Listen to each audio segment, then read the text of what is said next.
quero cumprimentar a todos com a paz do Senhor. Amém. Quem está com frio, diga amém. Eu escutei um amém aí, viu? Glória a Deus. É uma satisfação imensa, meus irmãos, poder retornar a esta casa de oração para adorar a Deus juntamente com os irmãos. É uma alegria poder rever o pastor Luiz, juntamente com a sua esposa e família, nossos irmãos, que agora não nos ocorre o nome, mas eu quero magnificar a Deus por esta tão rica oportunidade que Ele nos dá de estar em sua presença. E como é de conhecimento dos irmãos, nós estamos na campanha revivendo os milagres da igreja primitiva. E nesta noite nós iremos falar sobre revivendo sinais e prodígios. E como base, nós iremos ler Atos dos Apóstolos, capítulo de número 2 e o versículo de número 43.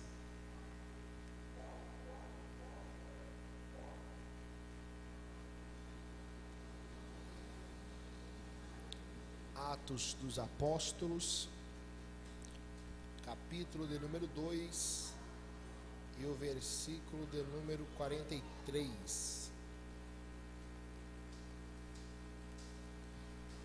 Livro de Atos dos Apóstolos, capítulo 2 e o versículo 43. Quem encontrou, diga amém. Amém. Vamos ler a partir do 42. Diz assim: E perseveravam na doutrina dos apóstolos, e na comunhão, e no partir do pão, e nas orações. Em cada alma havia temor, e muitas maravilhas e sinais se faziam pelos apóstolos. A parte B do versículo 43 diz assim: E muitas maravilhas e sinais se faziam pelos apóstolos. Eu vou contar até 3 e nós vamos repetir junto a parte B do versículo 43. 1, 2, 3.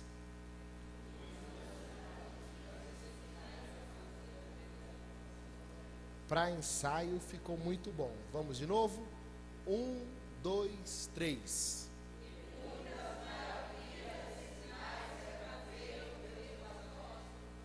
Isso, graças a Deus, glória a Deus. Agora ficou bom, né? Eu acredito que alguma versão aí foi um pouco diferente da outra, mas no final deu tudo certo, deu para entender, né?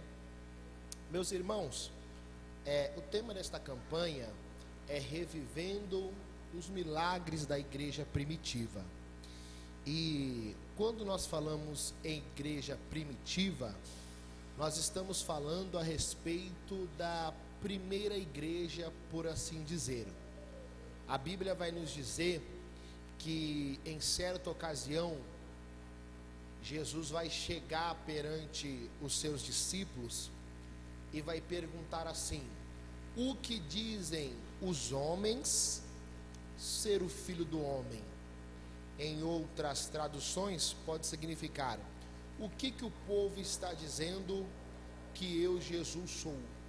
Aí a Bíblia vai nos dizer que os discípulos respondem: uns dizem que o Senhor é Elias, outros dizem que o Senhor é Jeremias, outros dizem que o Senhor é João Batista, ou um dos profetas.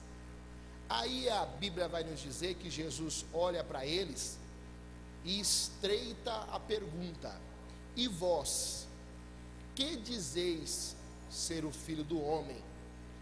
Nesse momento eu imagino os discípulos parando, olhando um para o outro, coçando a cabeça, e a Bíblia vai nos dizer que Pedro vai tomar a palavra e vai dizer assim: Tu és o Cristo, o Filho do Deus vivo. A Bíblia vai nos dizer que Jesus olha para Pedro e fala: bem-aventurado és tu, Simão Barjonas, porque não foi nem a carne nem o sangue que tu revelou, mas o meu Pai que estás no céu. E te digo que tu és Pedro. Pedro aqui é Petros, fragmento de pedra. E sobre essa pedra, aí sim, Petra, rocha, que era o próprio Jesus, edificarei a primeira pessoa a falar a palavra igreja na Bíblia é o próprio Jesus. Jesus, ele vai falar a primeira vez a palavra igreja, e ele vai dizer assim: sobre edificarei a minha igreja, e as portas do inferno não prevalecerão contra ela. O contexto do versículo diz: e tudo que ligares na terra será ligado no céu, e tudo que desligares na terra será desligado no céu. Então você vê que Jesus vai usar um verbo no futuro: edificarei a minha igreja. Só a palavra edificarei já abriria margem para nós discorrermos aqui, porque se ele fala edificarei, é porque ele é o edificador. Se ele fala edificarei, é porque a igreja ainda não havia dado início em sua construção ou em sua edificação. Mas a Bíblia vai nos dizer que Jesus morre, ressuscita, passa 40 dias se apresentando com provas inúmeras e infalíveis de que ele havia ressuscitado. A Bíblia nos fala que então Jesus, ele está no Monte das Oliveiras, se não me engano, e ele vai dizer para os discípulos: ficai em Jerusalém, até que do alto vocês vão ser revestidos de poder. A Bíblia vai nos dizer então que aproximadamente 500 homens e mulheres, uma mistura, 500 pessoas vão para o cenáculo. A Bíblia nos diz que eles duram ali um período de 10 dias orando, e no período desses 10 dias, aproximadamente 380 vão desistir da busca. Vocês conhecem a história. Mas no 10º dia, a Bíblia vai nos dizer que haviam aproximadamente 120 pessoas orando, e no 10º dia, o Espírito Santo vai descer, um som como de um vento veemente e impetuoso, vai encher todo aquele cômodo, todo aquele cenáculo. A Bíblia vai nos dizer que eles vão ver línguas repartidas como que de fogo, que pousava sobre cada um deles, e na medida que pousava sobre eles, eles falavam em novas línguas, e ali nós podemos dizer que se inaugurou a igreja que Jesus disse que edificaria. Ali é a inauguração. Então, quando nós falamos sobre igreja primitiva, nós falamos sobre início, nós falamos sobre começo. E a Bíblia então vai nos dizer que quando começou ali, isso aqui é só uma introdução para você entender, os discípulos vão começar a falar em outras línguas. E justamente naquele dia, havia aproximadamente 3 milhões de pessoas na cidade de Jerusalém, comemorando a festa de Pentecostes, conhecido também como a festa das colheitas. A Bíblia vai nos dizer que o negócio foi tão forte, e se você entender, você vai dar glória. O negócio foi tão forte que 120 comparado a 3 milhões de pessoas era insignificante, mas 120 pessoas vão fazer um barulho tão tremendo que vai chamar a atenção de 3 milhões de pessoas. Sabe o que o Espírito Santo está dizendo aqui? É que quando ele resolver estremecer, abalar a estrutura de todo esse bairro, mesmo tendo uma quantidade pequena de pessoas aqui, todos vão saber que aqui tem uma igreja aberta, e todos vão querer conhecer. Só quem acredita levanta a mão e glorifica o nome do Senhor. Isso é Pentecoste, irmãos. Pentecoste chama atenção. Eu ouvi o pastor Ronaldo falando que domingo aqui precisou segurar as colunas, né? Misericórdia. Então o Pentecoste chama a atenção. A Bíblia vai nos dizer que aquele povo parou e começou a olhar para o cenáculo, e os discípulos estavam tão embriagados, essa expressão, embriagados do Espírito Santo, que quando eles olharam, falou: olha, é a terceira hora do dia, e eles já estão cambaleando como ébrios ou como bêbados. A Bíblia vai nos dizer que o Pedro, que havia negado Jesus 3 vezes, o Pedro que havia traído nosso Senhor, ele vai tomar a palavra e vai dizer: varões, homens que estão aqui da região do Ponto, da Galácia, da Bitínia e etc., não cuidais que, sendo essa a terceira hora do dia, nós estamos bêbados. Mas o que aconteceu aqui, o que João profetizou, e há de ser que naquele dia derramarei do meu Espírito sobre toda a carne, os vossos jovens profetizarão, os vossos velhos terão visões. É isso que está acontecendo aqui, é a promessa do derramamento do Espírito Santo. O negócio foi tão forte aqui, que alguns comentaristas e historiadores vão dizer que a pregação de Pedro durou aproximadamente 15 minutos, mas uma pregação de 15 minutos, encharcada de óleo, encharcada de azeite, encharcada do Espírito e de poder, converteu aproximadamente 3.000 pessoas para a honra e glória do santo e poderoso nome do Senhor. O negócio estava bonito demais, o negócio estava lindo demais. Já pensou? Às vezes eu preciso pregar 30 vezes para ganhar uma alma. Pedro pregou uma vez só e ganhou 3.000 almas, irmão. O negócio foi forte ali. Então o que aconteceu? A igreja, ela começou. E quando nós estamos no começo, principalmente, note bem isso, principalmente no começo, eles tinham tido contato com Jesus.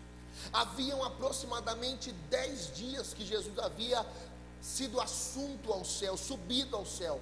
Então aquela chama estava acesa no coração deles. Eles pregavam a palavra, eles evangelizavam. E aí no versículo de número 43, acompanhe comigo, 42 e 43, a Bíblia vai dizer assim, que eles perseveravam na doutrina dos apóstolos, na comunhão, no partir do pão, nas orações. Em cada alma havia temor, e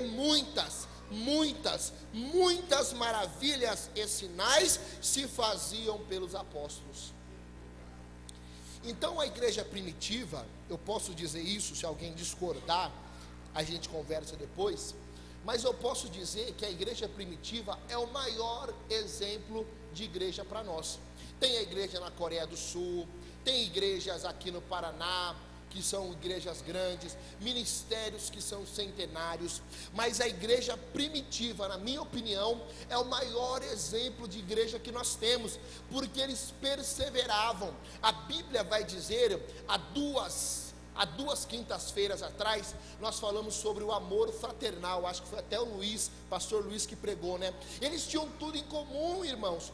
Se alguém tivesse 2 propriedades, eles iam, isso aqui é muito forte, eles iam, vendiam a propriedade extra que eles tinham e pegavam o dinheiro e depositavam aos pés dos apóstolos. Eu não sei o que o apóstolo vai fazer, mas eu sei que é para crescimento da obra do Senhor. E a Bíblia vai dizer que dentre eles não havia nenhum necessitado sequer.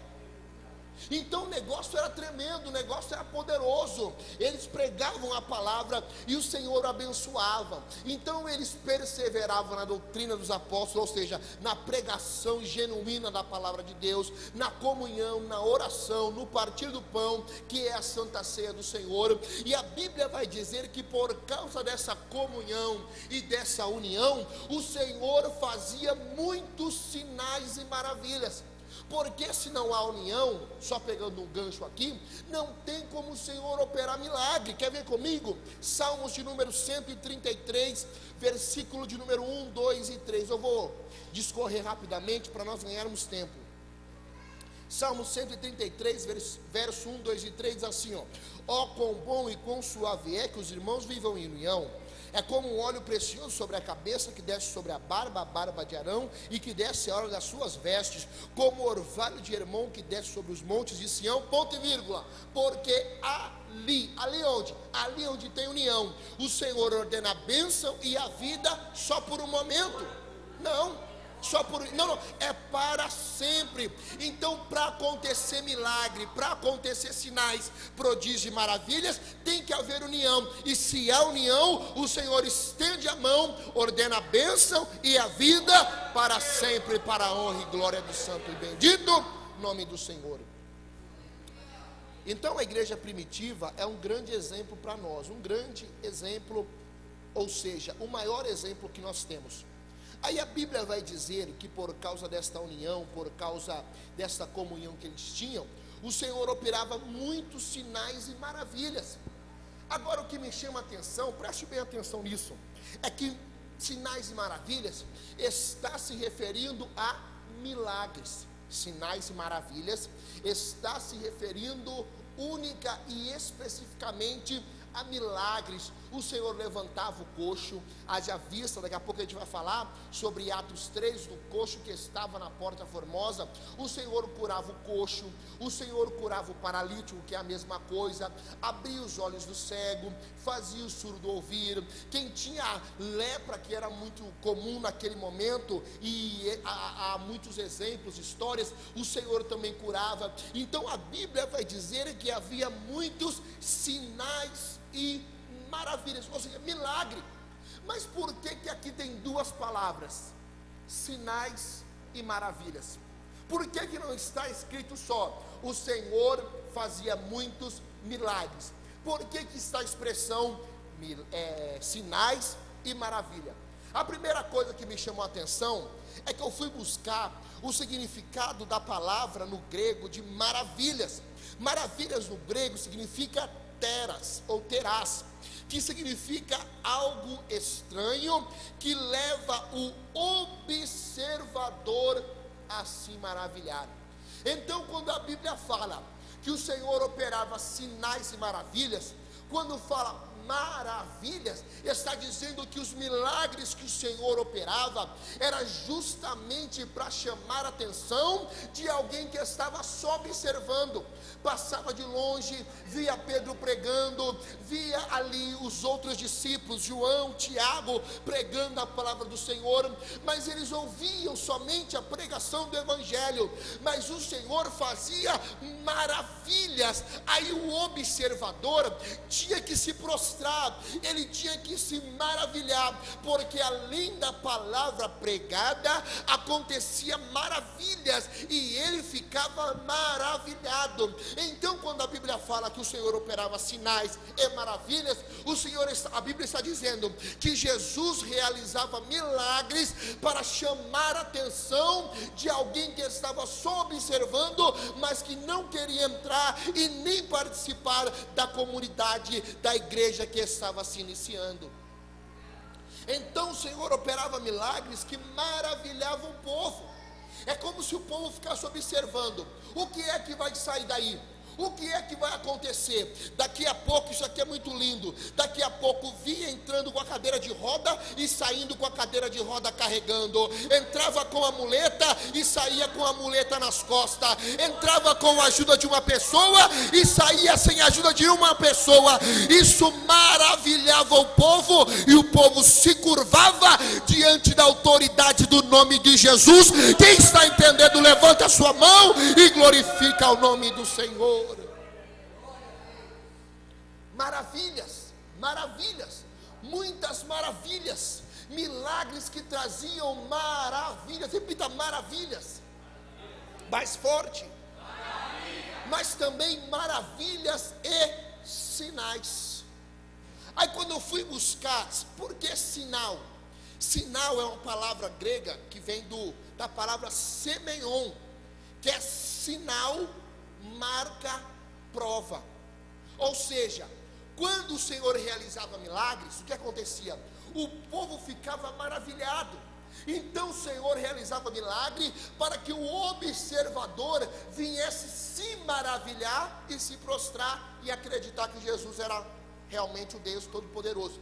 Mas os sinais era uma prova de que Jesus estava no meio da igreja. Os sinais confirmavam a aquilo que era pregado. Então, na maravilha, acontecia que a pessoa ficava maravilhada, mas o sinal era a marca, a comprovação que Jesus, ele cura, e que a palavra que eles pregavam tinha realmente autoridade, não somente de curar, mas de salvar e também levar para o céu. Então o sinal era a confirmação, repita, confirmação da palavra de Deus. E uma coisa que me chama a atenção, pastor Luiz e pastor Ronaldo, e que trouxe uma reflexão ao meu ministério, é exatamente isso, que a nossa pregação tem que ser acompanhada de sinais. Quer ver comigo? Marcos capítulo de número 16. Marcos capítulo de número 16, versículo de número 20.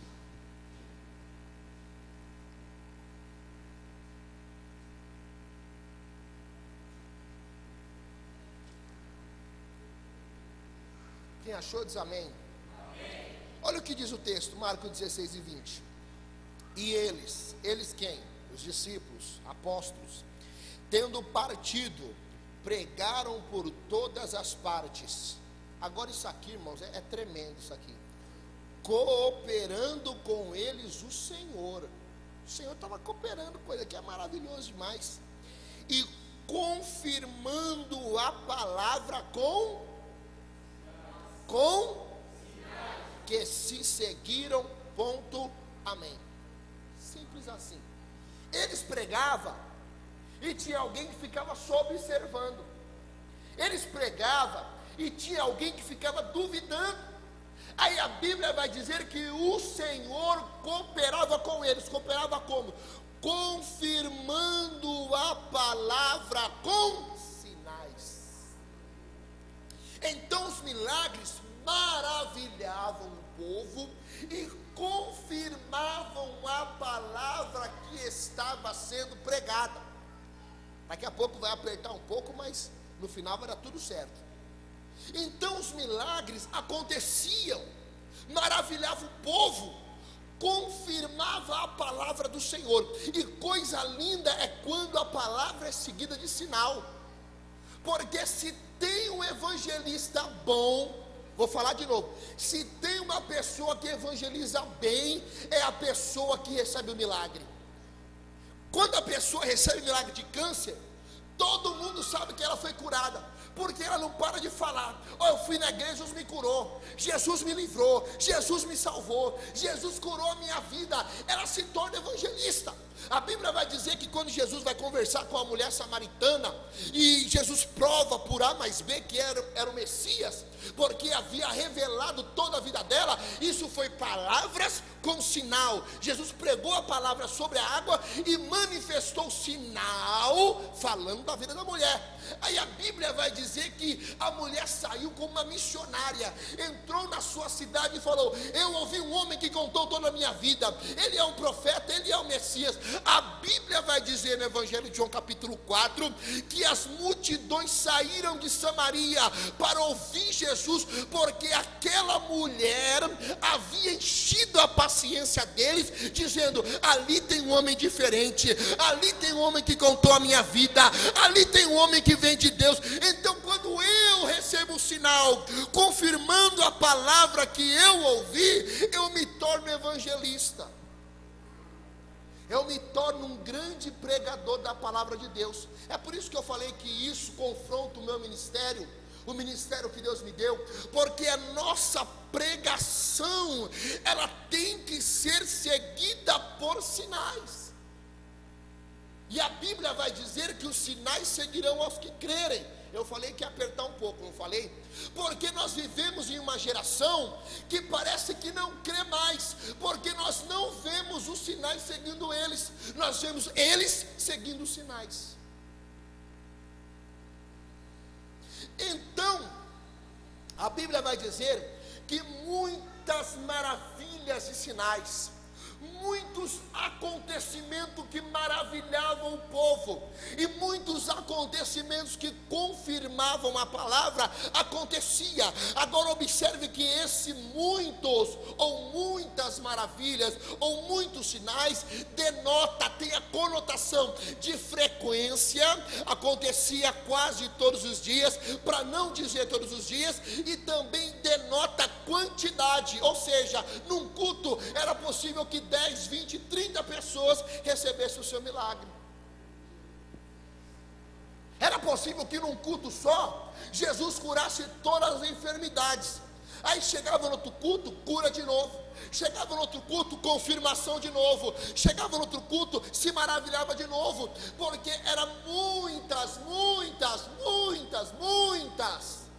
sinais e maravilhas. Agora eu pergunto para os irmãos, Deus mudou? Não mudou. Posso começar a pregar agora? Então quando eu falo reviver, significa viver de novo. Tem até um hino que fala assim, ó: vem renovar os nossos dias, como antes, ó Senhor. Vem acender a chama, sim, a chama do primeiro amor, fortalecer quem está fraco, ó preenchas este ser. Vem renovar, Senhor, teu povo com poder. Então quando eu falo revivendo os milagres da igreja primitiva, eu estou pregando o seguinte, que hoje nos nossos dias, estes sinais e maravilhas não cessaram, ainda estão disponíveis à igreja do Senhor, e o Senhor quer nos fazer reviver, o Senhor quer nos fazer reviver. Labaraka labarashura mahaya. O Senhor quer nos fazer reviver estes milagres. É bom olhar para a igreja primitiva e falar assim, como que Deus usou a Pedro. Conforme Pedro andava, as pessoas colocavam as pessoas que estavam enfermas contra o sol, para que a sombra de Pedro curasse. É maravilhoso ouvir isso. Mas será que acabou? Será que Deus não pode contar mais com ninguém para sinais e maravilhas voltar a acontecer? Será que hoje Deus não pode contar mais com ninguém para confirmar a sua palavra com sinais? Será que Deus pode contar com você para confirmar a palavra deles com sinais, com prodígios, com maravilhas? Alguém vai ficar maravilhado. Oh glória, alguém vai perceber que essa palavra que está sendo pregada, ela provém de Deus, porque Deus vai confirmar a palavra dele com milagres. Eu não sei se é libertação, eu não sei se é cura na alma, ou se é cura no corpo físico, mas vai haver confirmação se você acreditar. Se você acredita, levante a sua mão e fala: Senhor, usa-me para confirmar a tua palavra. Usa-me para confirmar a tua palavra.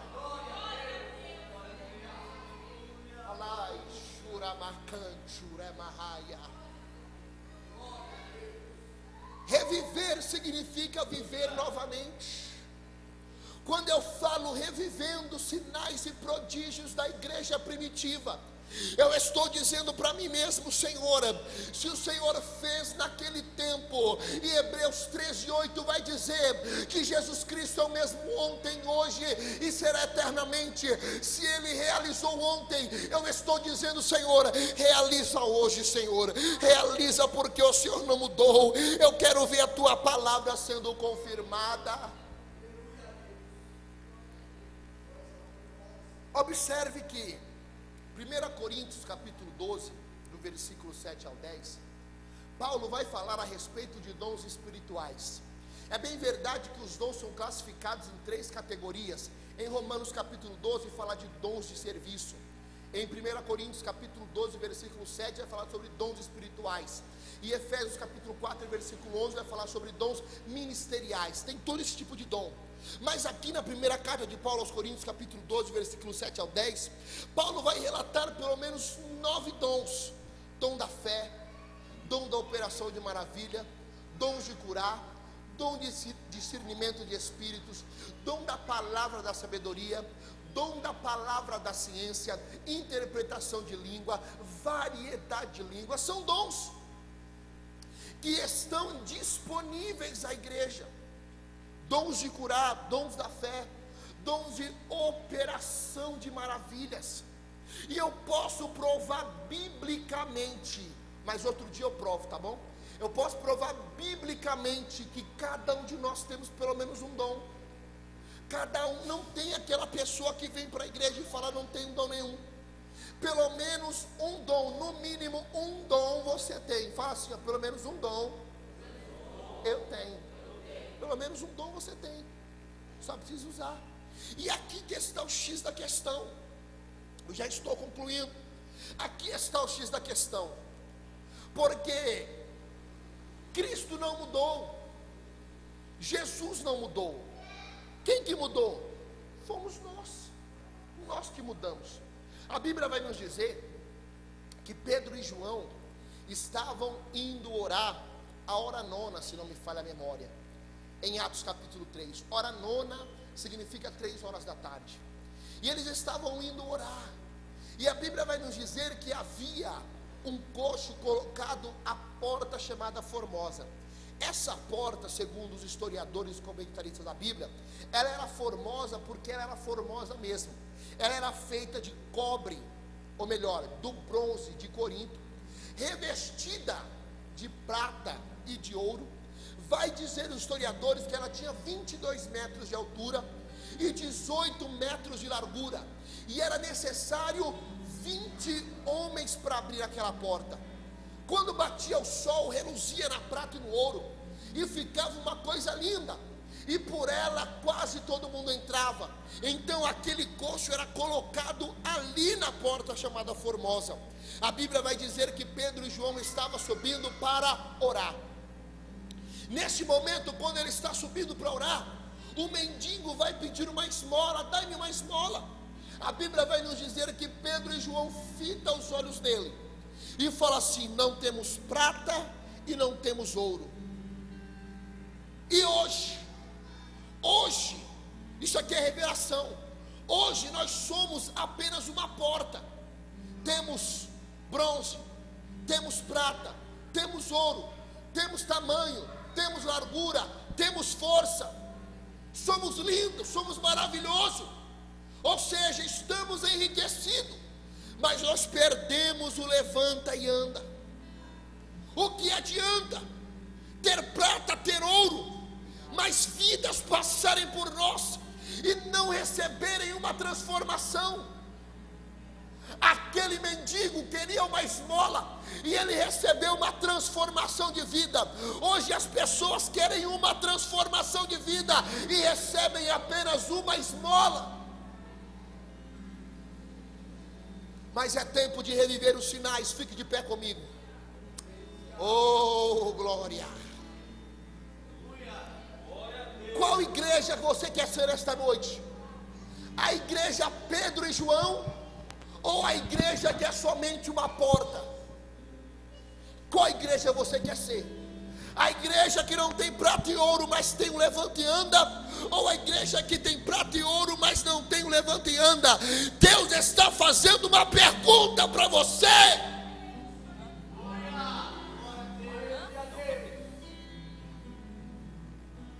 Levante as suas duas mãos para os céus e feche os teus olhos.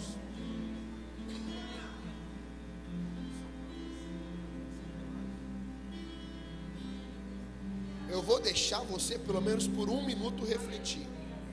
Às vezes eu gosto do silêncio, porque o silêncio faz refletir. Então reflita. Pode tocar.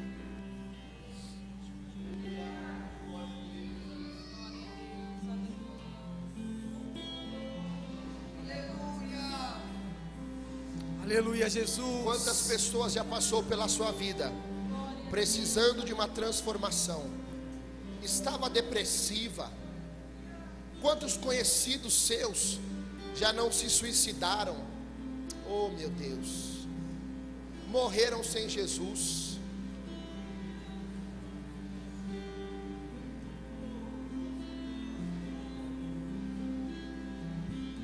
Aleluias.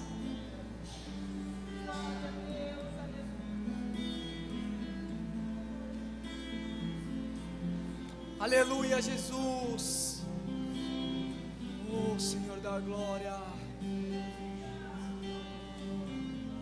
Segura só um pouquinho, olha para cá.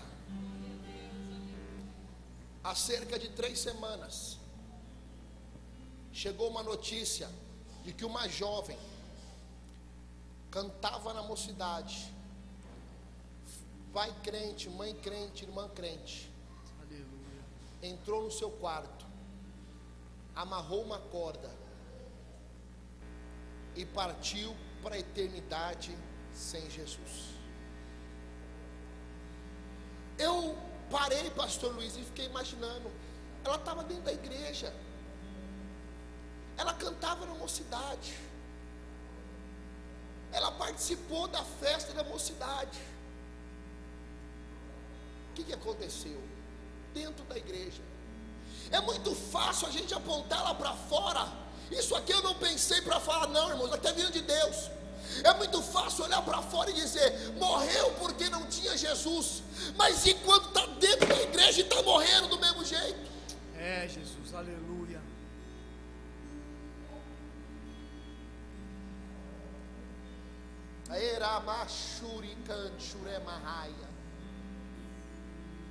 Vem para a igreja vazio e muitas vezes sai vazio.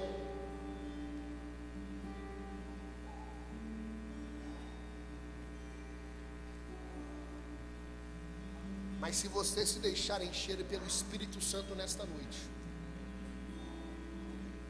você sozinho vai fazer mais barulho do que muita gente. Aleluia, Deus. Porque você, cheio do Espírito Santo, você e o Espírito Santo é a maioria. Glória, glória. Ele é meio eternitâncio e vecchio faracia. Você, cheio do Espírito Santo, é a maioria, a maioria. Aleluia. Deixa o Espírito Santo te encher agora. Levante a sua mão e deixa ele te encher. Glória a Deus, aleluia.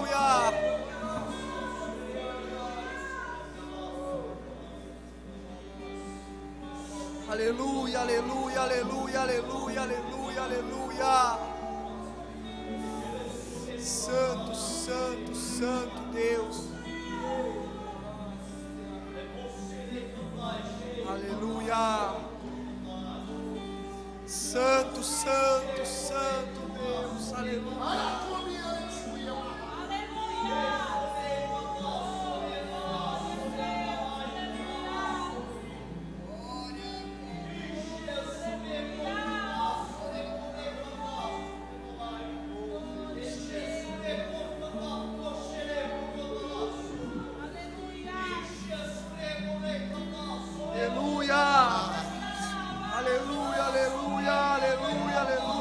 Sejam revestidos de poder. Glória, glória, glória, glória. Sejam glória, revestidos de glória. poder. Aleluia, Jesus. Aleluia, aleluia.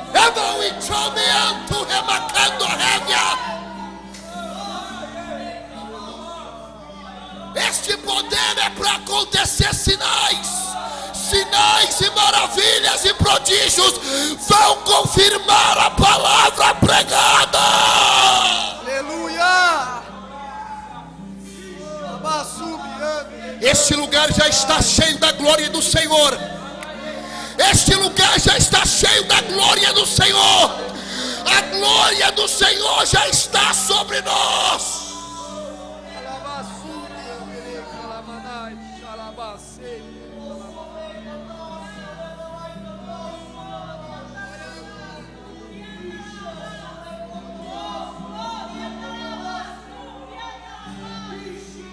Uma chance igual a esta, talvez eu não tenha mais.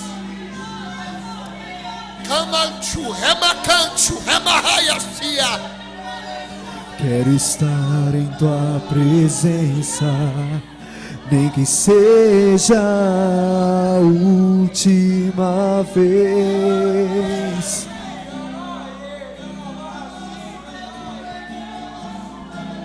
Se tiver que gritar, eu gritarei. Se tiver que chorar, eu chorarei. Se tiver que humilhar o meu espírito, assim o farei. Me dá mais uma chance. Diga isso. Eu quero nascer do teu espírito.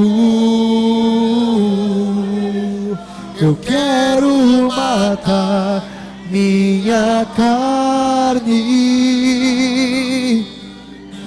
fazer tua vontade, doce Espírito, que a minha vida seja tua vida, Jesus. Eu quero nascer do teu Espírito. Eu quero matar minha carne,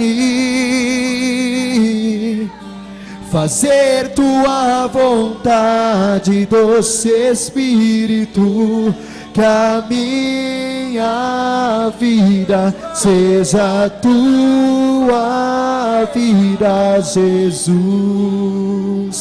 Uma chance igual a esta talvez eu não tenha mais.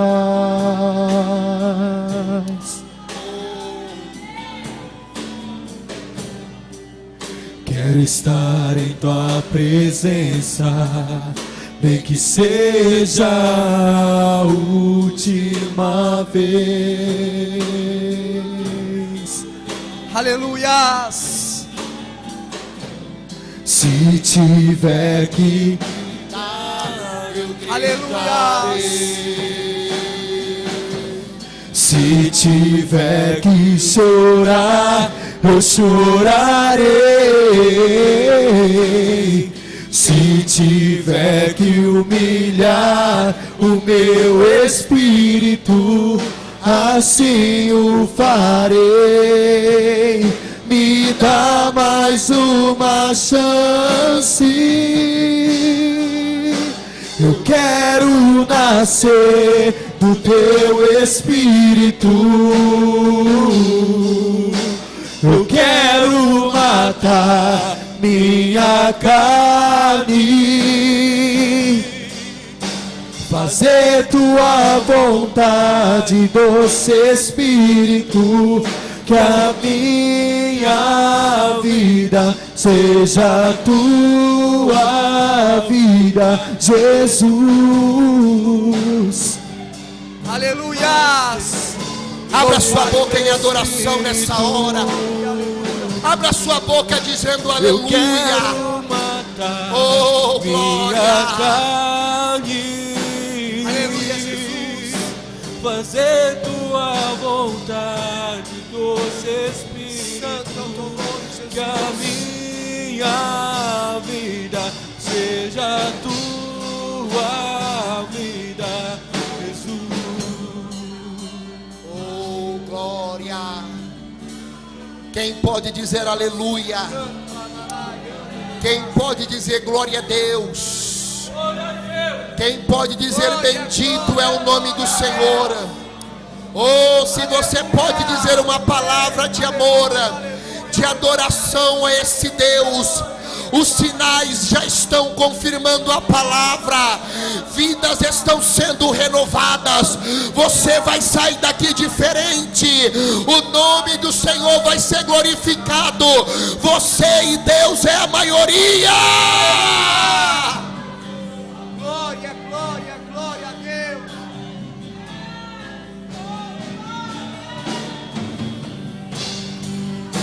Eu quero nascer do teu Espírito. Eu quero matar minha carne, fazer tua vontade, doce Espírito. Que a minha vida seja tua vida, que a minha vida seja tua vida, Jesus. Quem pode aplaudir o Senhor? Quem pode adorar ao Senhor? Quem pode dizer que Ele é bendito e exaltado? Adore em nome de Jesus. Deus abençoe.